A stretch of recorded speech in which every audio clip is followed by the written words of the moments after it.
Magandang araw sa lahat ng tagapakinig, lalong-lalo na po sa aming profesor sa diskurso sa Pilipino na si Ginang Pet Amoncio. Ang presentasyon na ito ay Petsa Kucha tungkol sa mga hadlang sa pakikipag-ugnayang interkultural.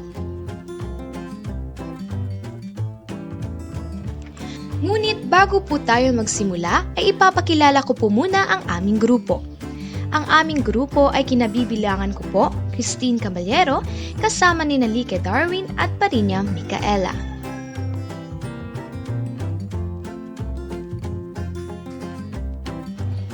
Ano nga ba ang kahulugan ng interkultural na pakikipag-ugnayan?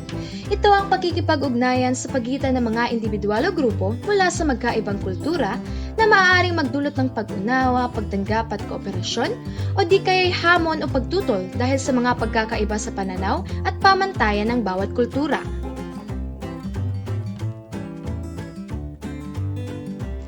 Ngunit, bakit nga ba mahalaga ito? Ngayon naman, tayo ay dumako sa mga kahalagahan ng interkultural na pakikipag-ugnayan.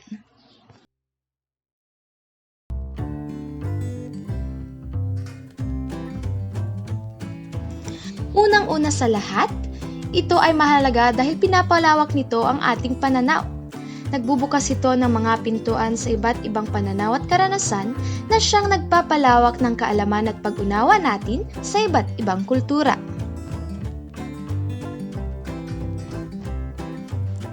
Tinuturuan rin tayo ng interkultural na pagkikipag-ugnayan sa pagtanggap at pagrespeto.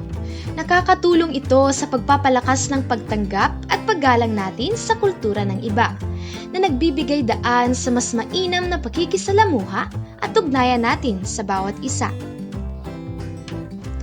Napapaunlad rin ng interkultural na pakikipag-ugnayan ang komunikasyon, dahil pinapalakas nito ang kakayahan sa pakikipagkomunikasyon sa pamamagitan ng pag-aaral at pagsasanay sa mga iba't ibang estilo at pamamaraan ng pakikipag-usap. Higit pa rito, nagsusulong rin ito ng kolaborasyon. Ang interkultural na pakikipag-ugnayan ay nagbubukas ng mga oportunidad para sa pagtataguyod ng mga proyekto at mga gawain na naglalayong magtagumpay sa iba't ibang konteksto at kultura. Ang interkultural na pakikipag-ugnayan ay naglulutas rin ng mga suliranin. Kung magtutulong-tulungan tayong mga individual mula sa iba't ibang kultura, mas malulutas sa mga hamon at suliranin na sabay-sabay nating hinaharap sa globalisadong mundo ngayon. At ang huli sa lahat, tinuturuan tayo nitong gumalang sa karapatan ng bawat isa. Tumutulong ang interkultural na pakikipag-ugnayan sa pagpapalakas ng paggalang sa mga karapatan ng bawat tao, lalong higit sa mga konteksto na may mga pagkakaiba sa kultura at paniniwala. Ating nabanggit kanina na ang pakikipag-ugnayang interkultural ay maaaring magdulot ng hamon. Kaya't ngayon, tayo naman ay dumako sa mga maaaring hadlang sa paggamit natin ng matagumpay na pakikipag-ugnayang interkultural. Ang unang hadlang narito ay ang linguistic barrier. Ang linguistic barrier ay nangyayari kapag ang mga tao ay hindi nagkakaintindihan dahil sa pagkakaiba-iba ng wika.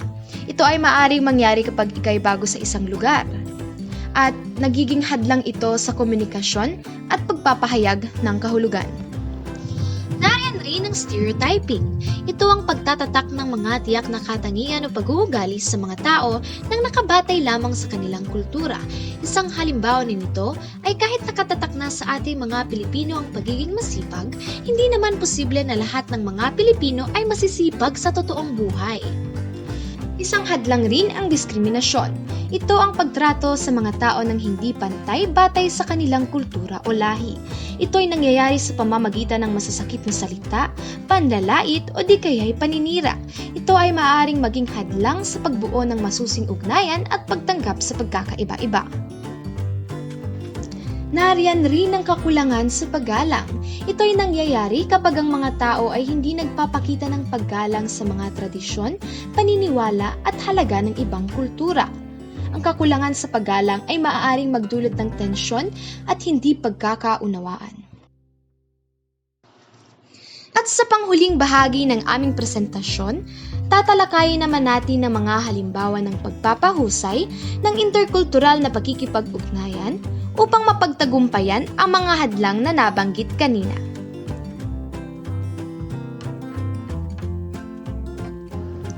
Mahalaga ang bawat isa sa atin ay pinapalawak ang kaalaman sa kultura ng iba. Sa pamamagitan ng pag-aaral at pag-unawa sa mga tradisyon, paniniwala at mga halaga ng iba't ibang kultura, maaari tayong mas maging sensitibo at respektado sa mga tao mula sa ibang lahi. Nararapat din ang paghahasa sa ating kasanayan sa pakikipagkomunikasyon. Makakatulong sa pagpapalawak ng interkultural na pakikipag-ugnayan ang pagpapalakas ng mga kasanayan sa komunikasyon, kabilang narito ang pagtanggap ng mga kultural na konteksto at pagsasali ng mga mensahe sa paraang nauunawaan ng mga kausap mula sa iba't ibang kultura. Mas lalong mapapatatag ang interkultural na pakikipag-ugnayan kung ang bawat isa sa atin ay may pagtanggap sa pagkakaiba-iba ng bawat isa. Kung ang pakikitungo ng lahat ay bukas at respektado sa pagkakaiba-iba ng mga kultura, magiging mas madali para sa mga tao na makipag-ugnayan ng malaya at ng walang hadlang. Huli, hindi mawawala ang kahalagahan ng pagpapaunlad ng mga programa at gawain sa kultural na palitan. Ang pagpapaunlad ng mga aktibidad tulad ng palitan ng kultura, pagdiriwang ng mga tradisyon, at pagsasama ng mga kultural na gawain ay nagbibigay daan sa mga tao na magkaroon ng mga positibong karanasan sa pagtutulungan at pag-unawa.